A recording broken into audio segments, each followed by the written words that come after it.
Hello, this is Tara with Manhattan Rare Books, and here we have a copy of Charles Dickens' The Pickwick Papers. This was Dickens' first novel.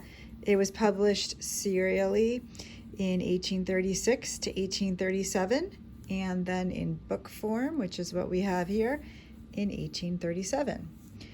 So the story of how this book came into being is kind of interesting.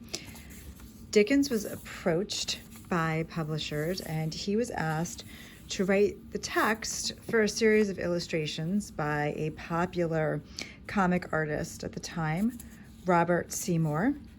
And here we have some of these really wonderful illustrations which depict the misadventures of a group of sportsmen.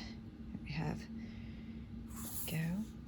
and Dickens was pretty excited about what he was being offered to be paid for this job. So he took the job, and over the next 20 months, 19 issues of the Pickwick Papers were published. It was a huge, huge success. There's some more of these wonderful illustrations. But what makes this copy of the Pickwick Papers especially wonderful is not just that it's the first edition of Dickens' first novel, but is revealed right here in the book plate is who the owner of this book was. This was Angela Burdett-Coutts' copy of the Pickwick Papers. So who's Angela Burdett-Coutts?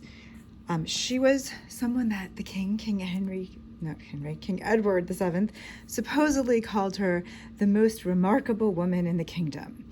And what he meant is she was a remarkably generous philanthropist. She was famous for her amazing philanthropy, and this is, of course, something that she would have had in common with Dickens, but their friendship went well beyond philanthropy. They absolutely did work on important philanthropic projects together, but they were also really dear close friends. He actually dedicated his novel, Martin Chuzzlewit, to her, and some Dickens scholars believe that she was the inspiration for Agnes Wickfield from David Copperfield. And one of the things that's really wonderful about their relationship is you can see how intimate they were through their letters, where they would talk about all sorts of things, about problems, medical issues, and Dickens even complained to his friend Angela about his wife when they were separating. He wrote to her in one letter, "I believe my marriage has been for years and years as miserable a one as ever was made." Wow, quite a confession here. And interestingly, Angela had her own strange relationship with marriage. She actually proposed to a man who was 45 years older than she was.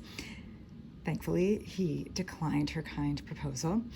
But then she later married a man who was 30 years younger than she was. So perhaps Angela's problem was she didn't like being with men her own age, and maybe that's why she and Dickens never had a relationship. They were pretty similar in age. Anyway, here we have it. The Pickwick Papers by Charles Dickens, Angela Burdett-Coutts copy. Please reach out if you have any questions.